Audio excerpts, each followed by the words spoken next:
All right, so I'm Val Smith. I founded a company called Attack Research. I've been involved with the Metasploit project since 2003, I think. I do all kinds of stuff: penetration testing, exploit development, reverse engineering. I used to do a lot of malware-related talks and analysis. It's kind of boring, so I'm moving on to other stuff.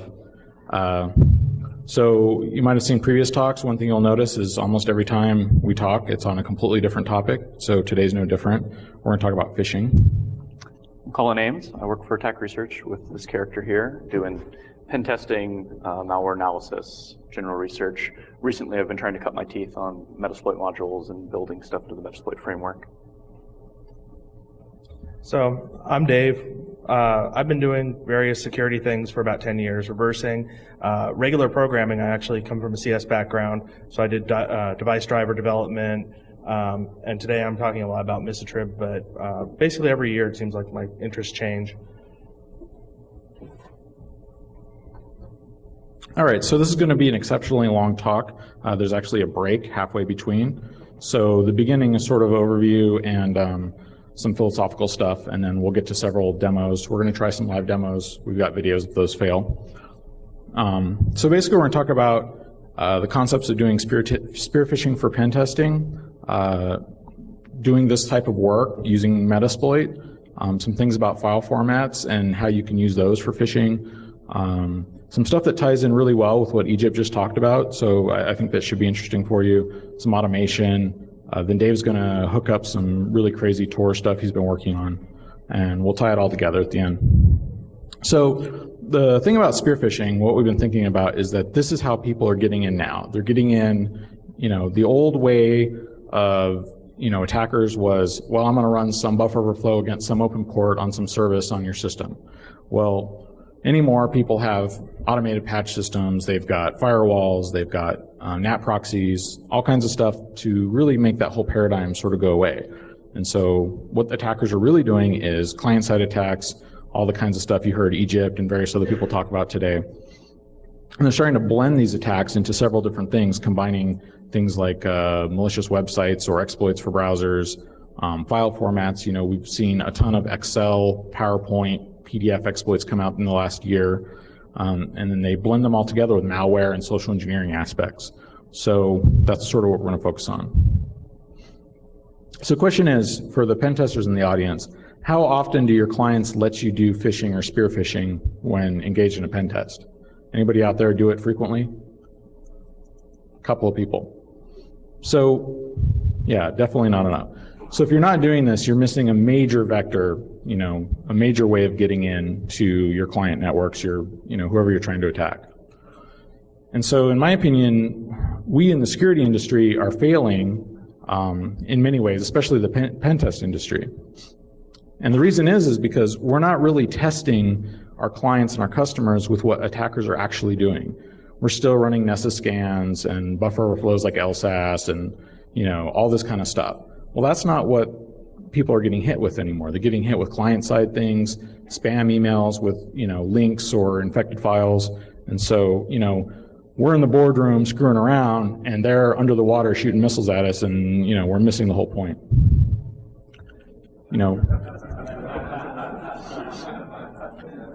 The whole security industry, pen testing industry, has sort of taken the point of view of checklists. Well, here's your highest vulnerability, here's your medium, here's your mitigations, here's your impact, and you're checking off these forms and satisfying compliance, and the real attackers are blowing you up and throwing you the finger. So Egypt talked a little bit about this. WebKits are becoming very prevalent, like MPAC and Tornado and LuckySploit, and those are cool, but as a pen tester or a security professional, it's hard to use those. It's an uncontrolled environment. They're very hard to get a hold of. And who knows what's in them? There could be exploits against you. Your shells could go to some other country or some other attacker. You really, if you're a professional tester, you don't want to use these because who knows what you're introducing into your client's networks. The other thing is that file format exploits abound. I mean, they're all over the place, especially in the last 12, 18 months. It's become a really big deal. And sometimes these things get built into Metasploit or Core Impact or Canvas or any of these other frameworks that people are using. But they sort of have the same problems as WebKits in the sense that there's not a lot of major public knowledge of file format reverse engineering methods, and they're not really built in such of a standardized way that makes them easy to use. So the solution is that over the last year or so, we've been reverse engineering what real attackers are doing against people, taking some ideas from there, adding our own, and trying to make all this stuff reliable and trustable. So this is sort of the workflow that we're following to do this type of work. First, we thoroughly recon our targets. We figure out as much as we can about who we're going after, what their websites look like, what their business is, who the people are. If you saw a talk called Tactical Exploitation a few years ago, it's all those same kind of concepts. Then the next thing we do is build what we call a legend for what our attack's going to be, meaning, if we know the people from the company went to some conference and they're expecting materials from the conference later down the road, then we're going to build ourselves to appear to be part of that conference and sending them an update or a newsletter or whatever. A lot of times we'll go and we'll find documents that we call plausible from our target and use those in our attacks. Then we build our vector, how we're going to get in, whether this is to infect a PDF, build a malicious website to try to get people to go to or whatever, and then we send something to our targets to get them to try to come to these things and hopefully get shells. Okay, then the other half of this sort of workflow concept is that on our side we have to set up a server-side exploitation system that we can handle many people at once. So if you're sending out a file over email to a company that has 1,000 employees, you need to be able to handle 1,000 shells coming back, not one shell. You need to be able to receive this access and do something with it, handle the fact that they've got firewalls and antivirus and intrusion detection and all this stuff. Understand what egress ports that they're allowing. More and more companies are not just saying allow all out and deny everything in. They're now starting to block outgoing ports to prevent things like botnets and this sort of thing.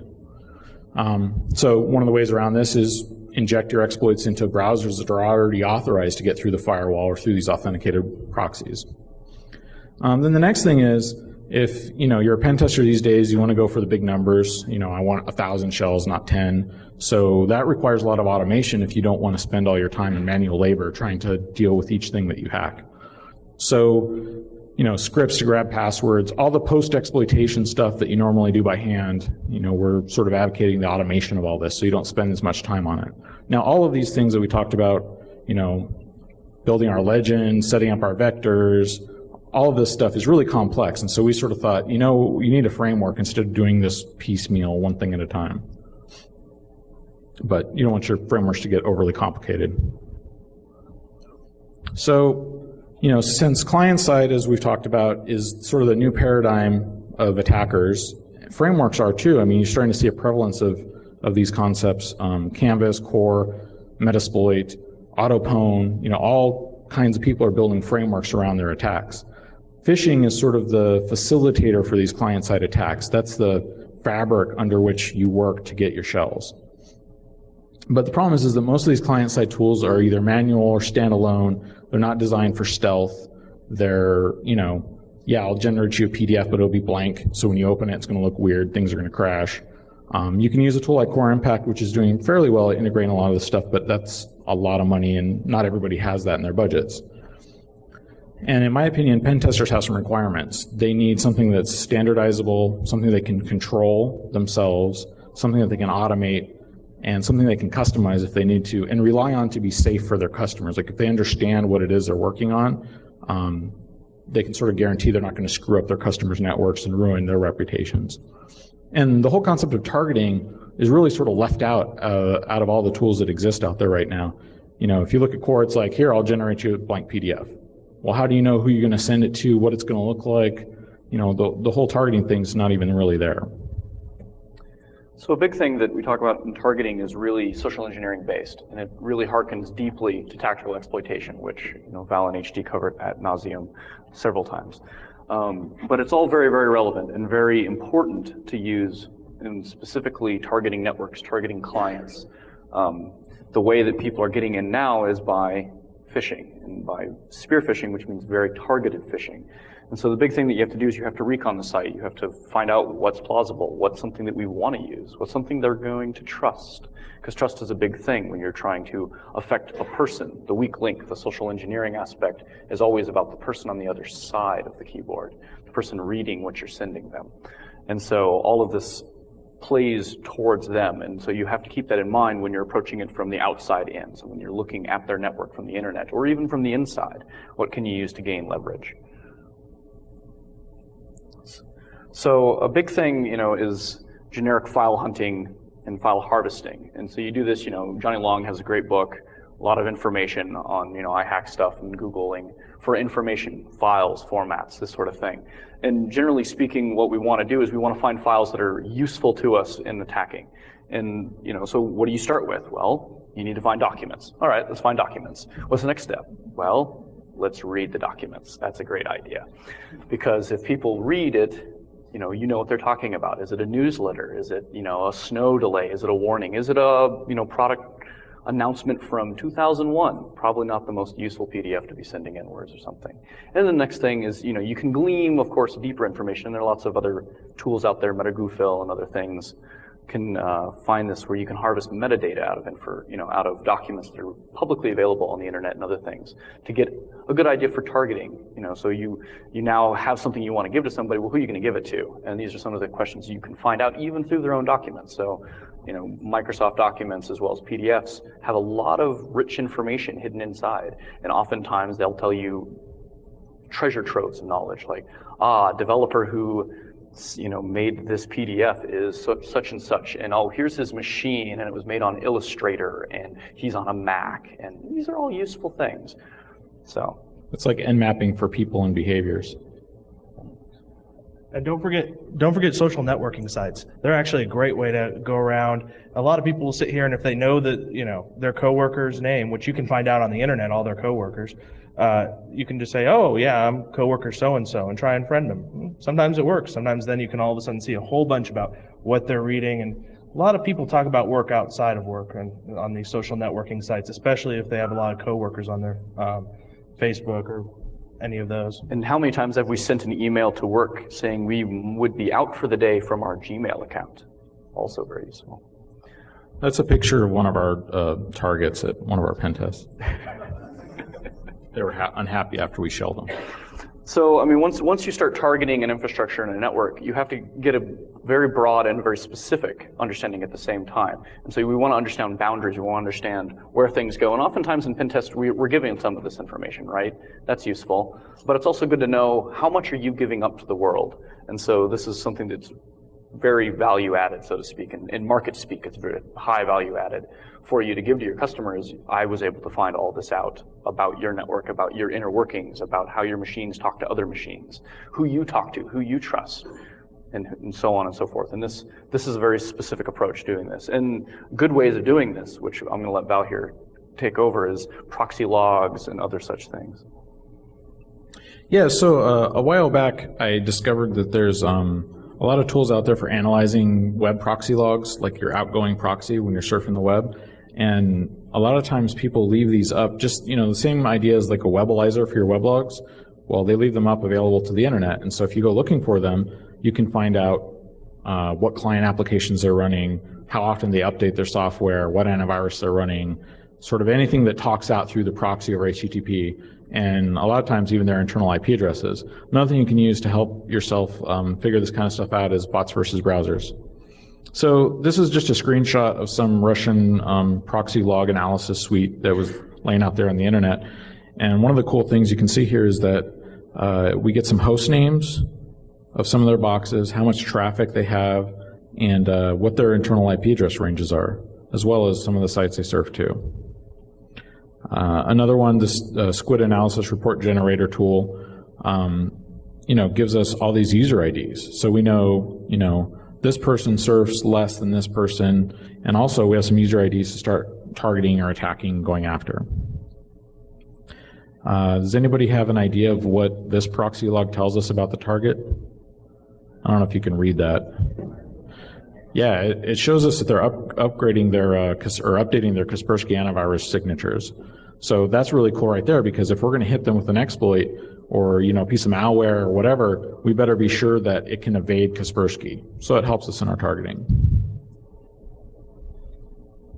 So the other thing to keep in mind is this can actually also show personal weaknesses that you can go after when going after a person. There's been more than once that we've caught, user IDs that are listed in the logs, or at least IP addresses, that are going after porn, or going after who knows what. Surfing for cars was another one that I remember finding, where they were looking for a used car. So it's other things that you can target, things that you can respond to, places to go look to see what they're going to look at. So it might be a forum. So that's another good place that you might want to put something, a little surprise for them. All right, so if you guys can read this particular proxy access log tells us something about the target as well. Any hints out there? Yeah, so it tells us, stuff about what Windows patching they're doing, the fact that they're running Windows. And we haven't touched this client at all. I mean, we've browsed this proxy log thing, but we didn't do any port scans. We didn't do any client-side enumeration. We didn't send any weird packets to the network. We could have hit this over Tor and they would have never known we were coming. And we know what OS, we know some usernames, we know some host names, we know how often they update their software, we know their favorite sites that they browse to. So this is kind of a cool way of targeting people or enumerating their behavior without really doing anything to them.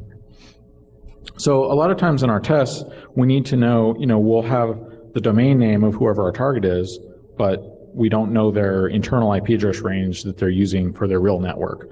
Having access to their web host is okay, but it's not really the important thing. So here's an example. We know our target's this Cinna.com, and we know what their IP address is.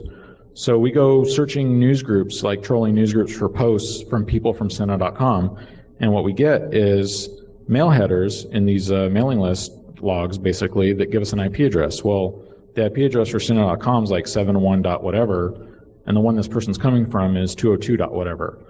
So now we've identified a whole different range of IP addresses, may or may not be in scope, but that's sort of irrelevant. It gives us something to target or go after a specific user with. We go look that up and we can see, yeah, it's in China, it's in the right place, but it's a totally different network range. This is a screenshot of bots versus browsers. HD's talked about this before. This is just a really cool site because you can throw in IP address ranges and get like a historical view of client-side user agents that have come out and help you target your attacks a little bit. All right, so we're going to kind of push ahead and talk a lot about file phishing. So the targeting stuff that we've just discussed transitions over here. Now we're going to get more specific and sort of drill down as much as we can. So in this particular case, we're talking about phishing, so why not talk about phishing in the newsletter? So here's a newsletter about phishing, and it, of course, talks about phishing, which is great. Now, if you wanted to target this, there's useful things here. You know what interests are. You know if this is something that they want, and it's something that they might expect. If you get a bi-weekly newsletter that explains, well, this is the happenings, this is what happened last week, this is something that they're expecting, this is something that you will more than likely receive success when sending inwards. And so you start looking and scouring your documents and looking for these very specific ones. The best ones we found have been newsletters. Some of the good examples that we have are, I think, delays. Yeah, like weather announcements. Oh crap, it's hailing, golf ball size, everyone go home, or whatever. Technology upgrades are also interesting, like DST times, that sort of stuff you can send out if it's leaked. These are also great for moving around inside of a network once you get in. So, don't think of these as just a way to get into a network, but going and trojaning a document on a share that a lot of people seem to read, especially if you look at the access time, and it happens a lot, or it's real recent. Well, go ahead and change something in there, and then you'll just pop boxes all around their network. So it's nice for lateral infection, especially if you're emailing from inside the network to somewhere else inside the network. It's more likely to be trusted. So, yeah, don't think about it just for an external. And an important thing is also, from newsletters and other things like this, you can glean partners. You can glean lateral targets that you can possibly use or identify. In pen tests, we often can't. Scope is limited to who we can go after, but in general cases, an attacker isn't limited to this. And so it's useful to actually showcase to them that, well, I can also go after these people. How strong are these people's security? And force them to ask these questions. So in our particular case, we did some research and started building tools primarily around PDFs. The big reasons for PDFs is it's one of the most prevalent documents on the internet. It is prolific as to where it is, and it's used at a very, very high level. It's cross-platform. Everyone loves PDFs. Everybody can make PDFs. PDFs are wonderful. And so, inevitably, people generally trust PDFs because they're not that evil word doc, because .doc is bad. I don't know about docx. No one seems to use it according to Google. So, this is where we sort of started approaching how we wanted to do infection. Now, another beautiful thing here is maybe you find a doc. Well, why not make it a PDF? There's plenty of things out there. OpenOffice will gladly open it and make it into a PDF for you. So it gives us more of a simplistic approach to kind of drill down. So here we're just going to kind of dig through the specifics. We're picking on China today. So here's just a general. This is very, very broad. Gov.cn is probably not in scope for most of your pen tests, but it's fun. So here we go, just general file type, searching for PDFs. We get lots of nice little ones. We're coming up. Now there's something interesting here that maybe you've noticed or not. If you look in the corner, who's browsing this? Someone might have logged into their Gmail account. So yeah, as a pen tester, one thing I've been thinking about lately is how vulnerable we are to bad guys doing stuff. And so, like, as you're going around looking for target PDFs to infect, they may already be infected by somebody else. And if you're browsing around like I was, logged into my accounts and stuff, you don't know what kind of cross-site scripting or, credential hijacking stuff they might be doing back to you. So, yeah, be careful about that. So we found a particular, for the organization in question here, we found a particular PDF that we want. Another interesting thing here that Val did, which I like to pick on Val from time to time, is you can see he opened this PDF in his web browser. So an interesting thing that I found out once I started digging into the PDF format and how it was handled, specifically when you do things like this, it runs at higher privileges. It stops asking you for permission to do things. In most cases, if you were to download it and just double click it on your desktop, it would oftentimes give you better chances to maybe not pwn yourself, maybe not.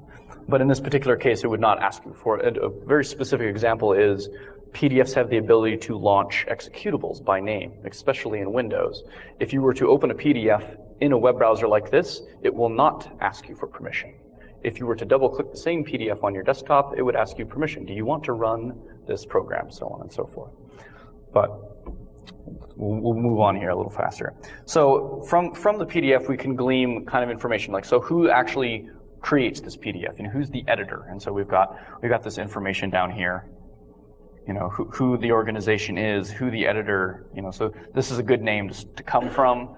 Whether you make a new email address for them in Gmail and send it from there or whatnot, or just spoof it through a web server. That's great. And we can also tie together other agencies and groups that talk to this, that receive this newsletter, who actually expects this.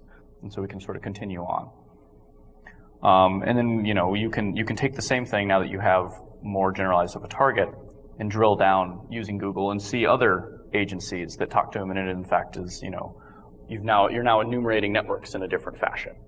Just by reading a PDF, you now have much broader information on your target. Yeah, and targets to send the email to. Like once you develop your PDF exploit or whatever it is, you can generate yourself a list of people to go after. This is one way. Google used to be a lot better for mining email addresses, but they try to stop spam. It still kind of works, but not as good as it used to.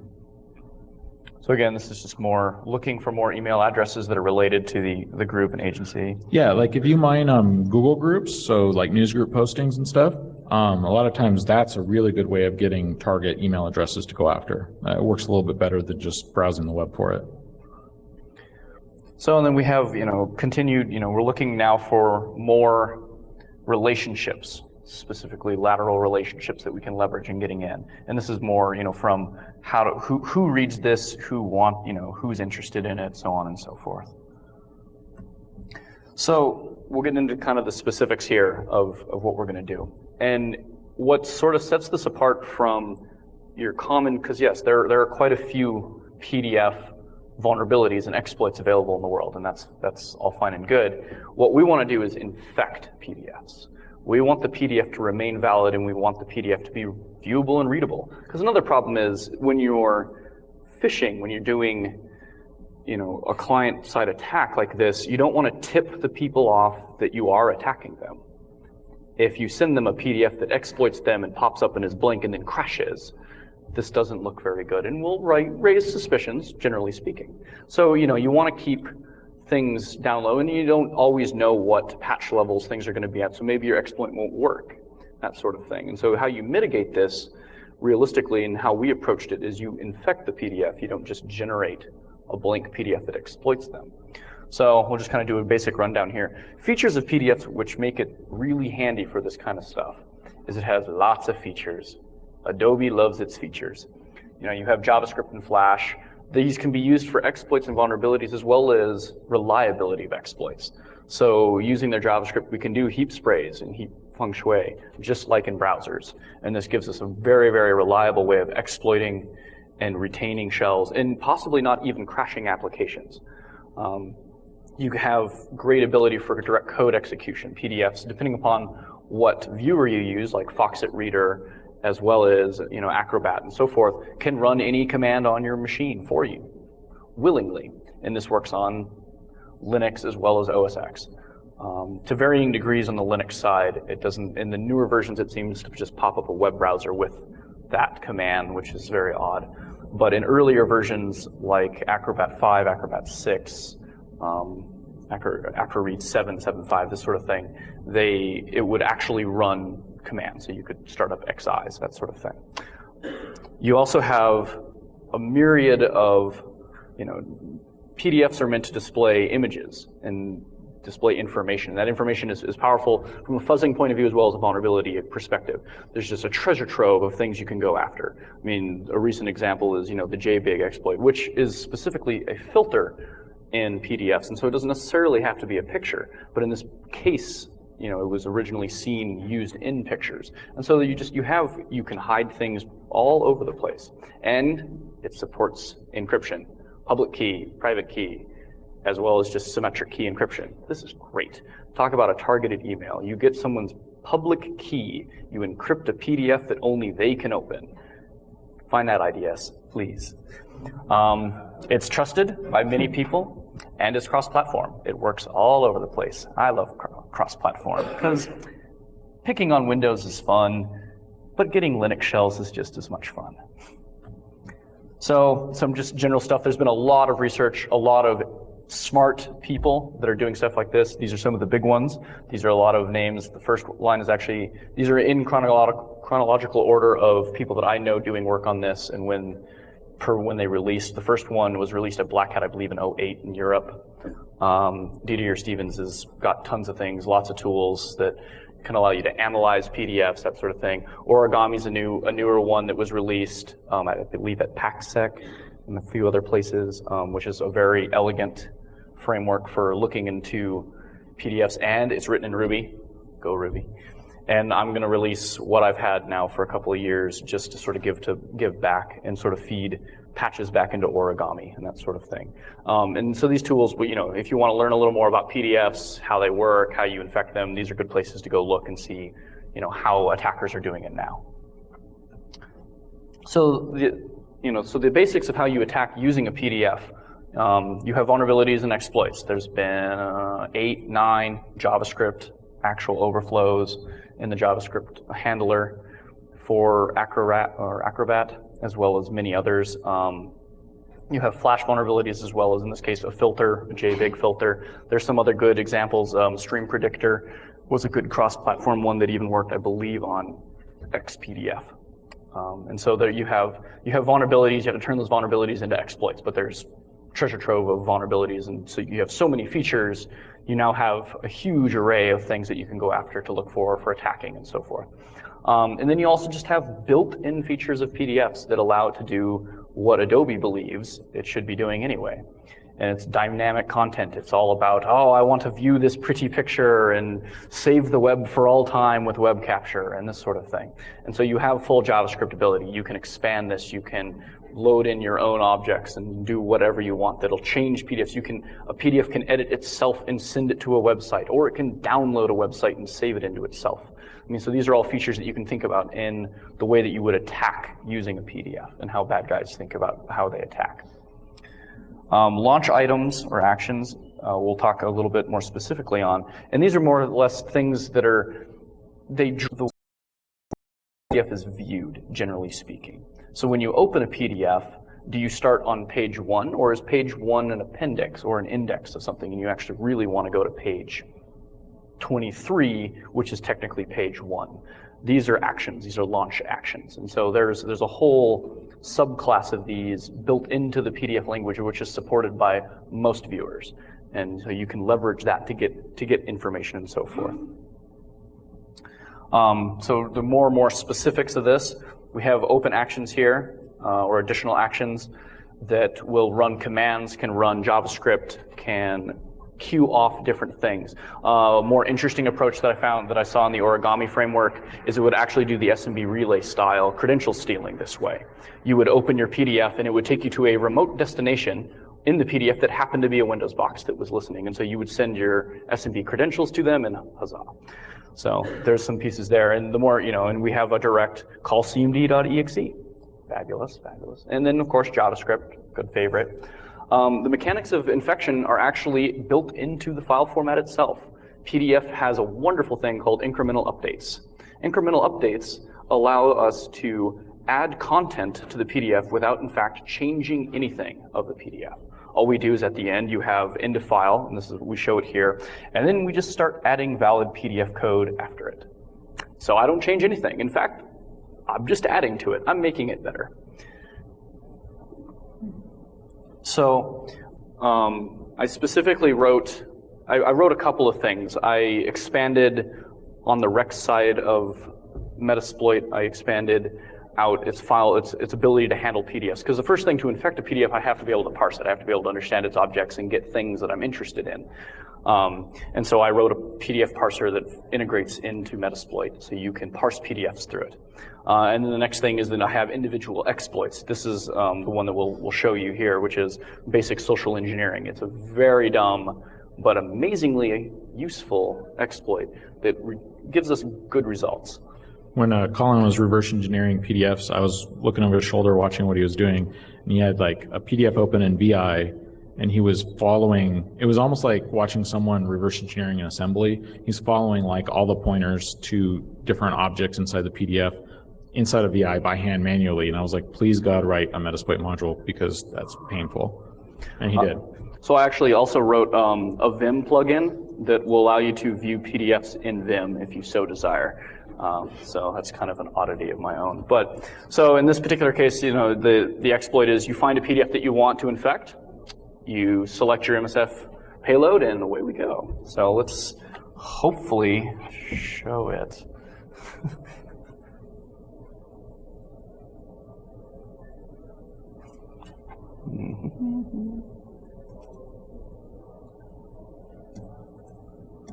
The demo gods have been hit and miss today, so we'll see how it goes. But we've got a video where it does work, in case.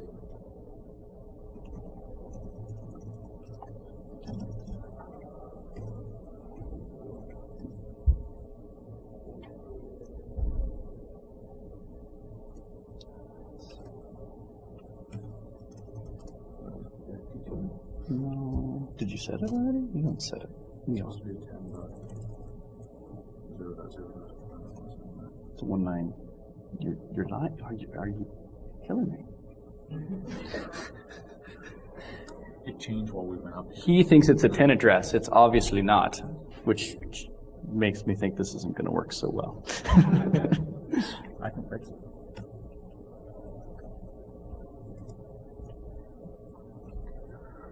Wish I had tab complete. All right, so he's picking his payload. That mic's dead. So I'm just selecting a interpreter payload, reverse TCP for funness. Always good to have them come out of the firewall to you, I say.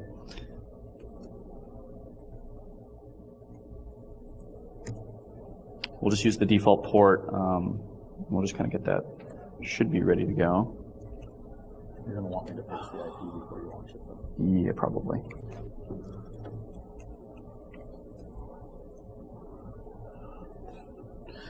Why did I pick such a long name?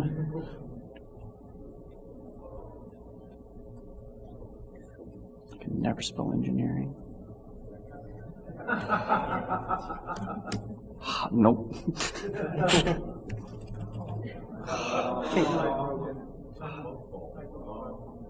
Did I? Oh, that hurts. No, you can't, because his Ubuntu box is broken.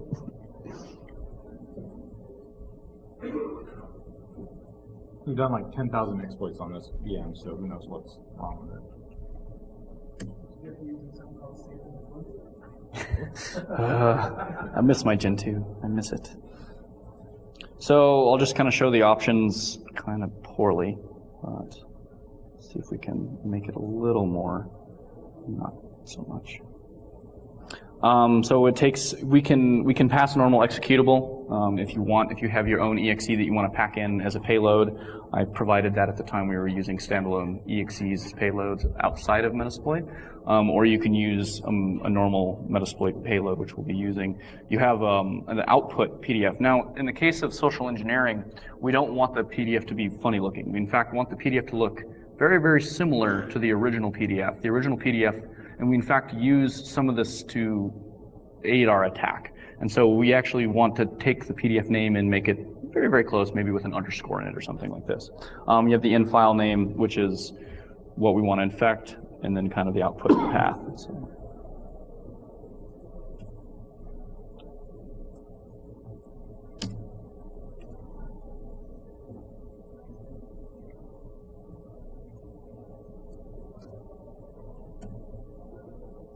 God only knows what this is actually called, though.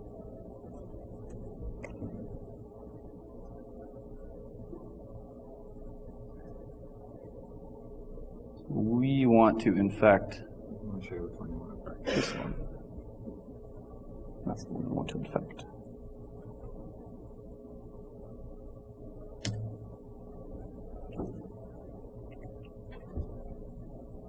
So that's the one we want to infect. Let's change the file name to something similar.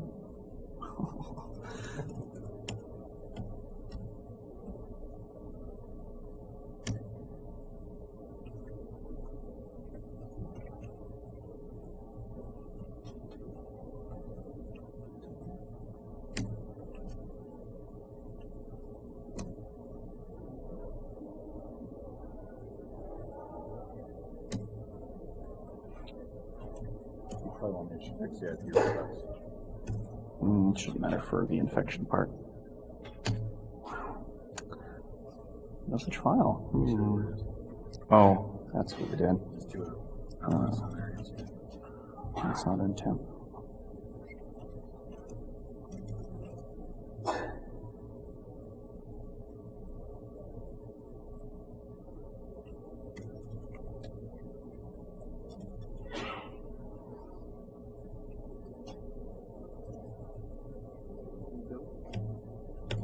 Thanks.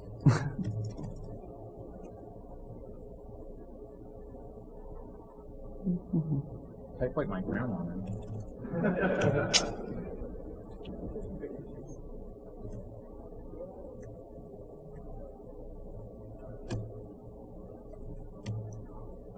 It's because I use technology like tab complete. So here we can see it, creating the payload and exploiting it. Nothing happened yet, which is fabulous. If we look here, we can see it. Woohoo. So I'll now fix the IP address.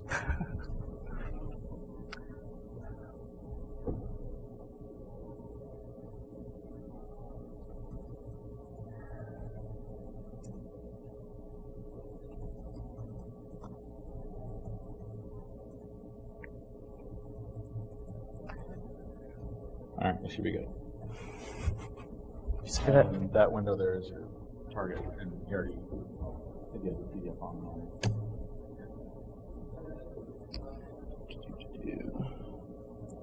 So,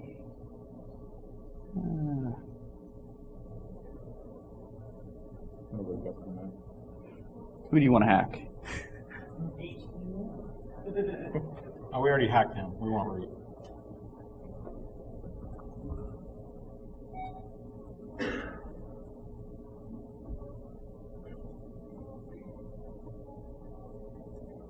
All right, want me to throw the PDF on there? Go ahead and open the PDF for me, please, Al. Sure thing. Nice and slowly for people to see. Here's the one that's already there. All right.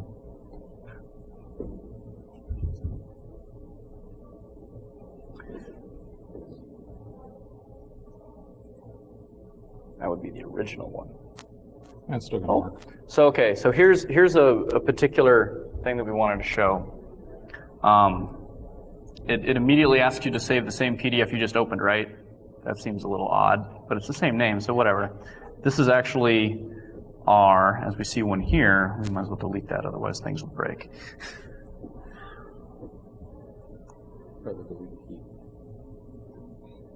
But that is actually our payload.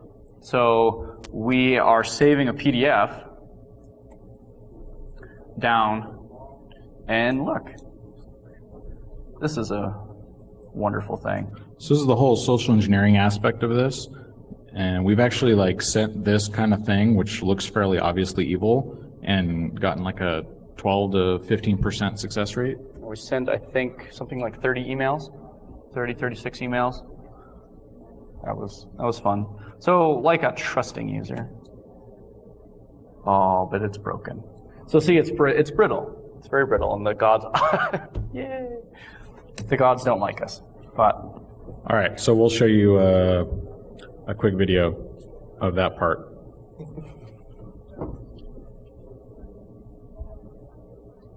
But so, I mean, the payload itself is meant to showcase more or less what PDFs are capable of doing on their own volition.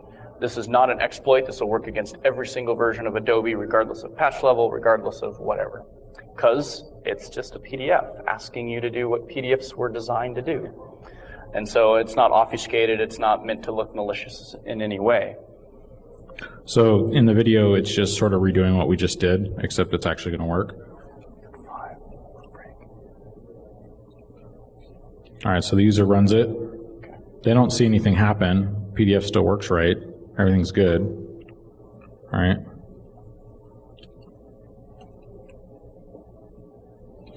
And on the attacker side, eventually something happens.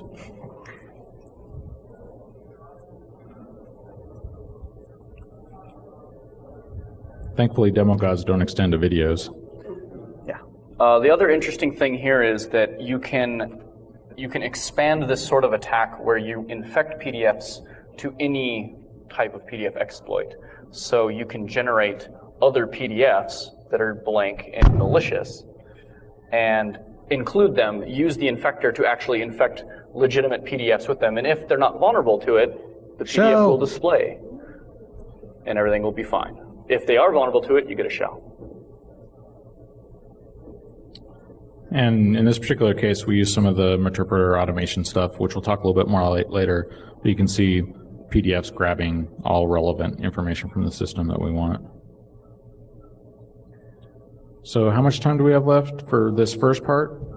This is a pretty good time to stop. About 3 minutes. So look, we have another like 80 slides for the next half of this talk, and we're going to go into like source code of a bunch of functions that we wrote to do some web stuff and integrating that with this and a bunch of Tor stuff. So if you'll come back after the break, it gets a lot more hardcore as we go along. Do you want to answer a question? Yeah, we could take like a couple of questions because we've got 3 minutes till the break officially happens. If anyone has a question for the first part, if not, we'll go ahead and break now.